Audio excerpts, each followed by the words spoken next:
bottom, I go back to the top of the slide. Where I stop and I turn and I go for a ride. Till I get to the bottom and I see you again. Yeah. Sorry. So here's my take on the writing process in my Lit 251 class.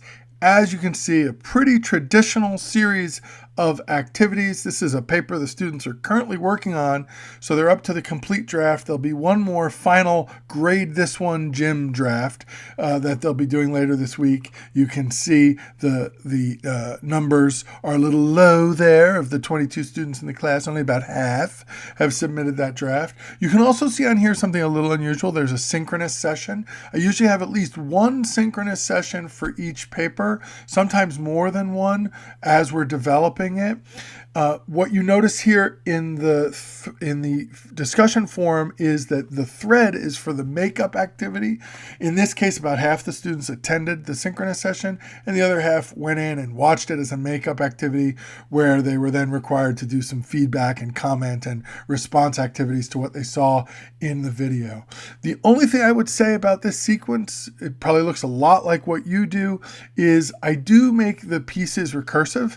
So when they draft the first body paragraph, when they move on to draft 2, they're going to revise that first body paragraph and then add some new paragraphs. When they move on to draft 3, they're going to revise draft 2 and add more, etc. So it builds up in a recursive sequence. I thought it might be interesting to show you how I approach peer response.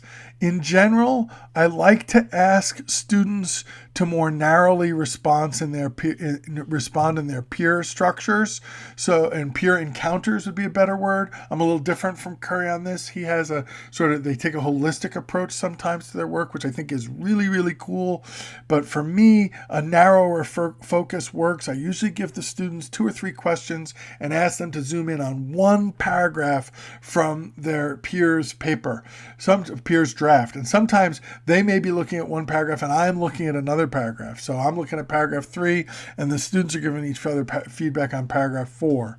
And as you can see, this student, Jasmine, has given the student feedback in all 3 areas that I asked for some response. Sometimes these responses are really strong. Sometimes obviously they're not, but then that tells me that I should reach out to the student responding as well as the original writer. So that's a little insight into how I handle peer feedback. I want to take a minute to talk about where my feedback fits into the writing process. You can see on the left that I think about 2 different strategies: tools for individually responding to students, and then tools for collectively responding to students. And the text message one is so fun. It's amazing how often I get responses when I just send off a quick text message to a student highlighting something cool and or making a suggestion for improvement.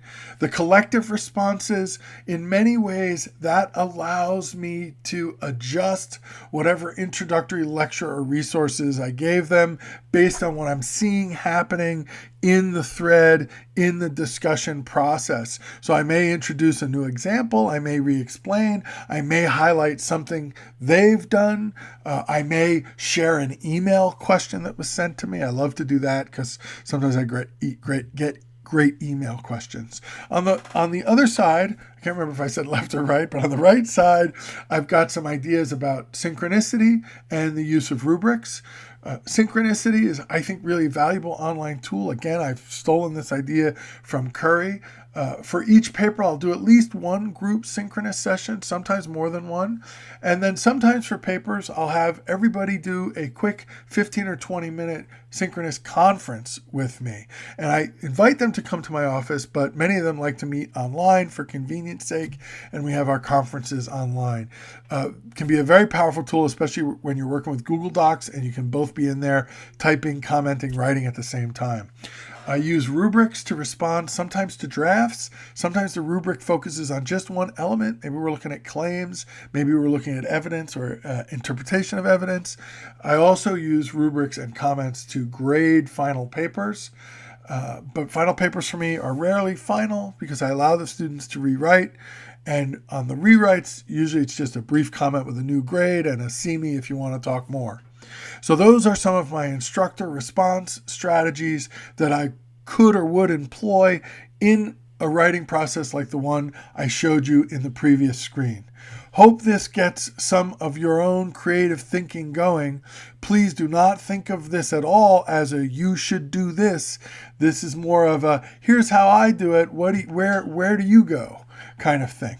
All right? Because the whole idea is for you to explore the things that work for you or intrigue you or are promising for you, not to try to replicate what I'm doing or what Curry's doing. All right. Thanks, everybody. I look forward to your wonderful work. Bye.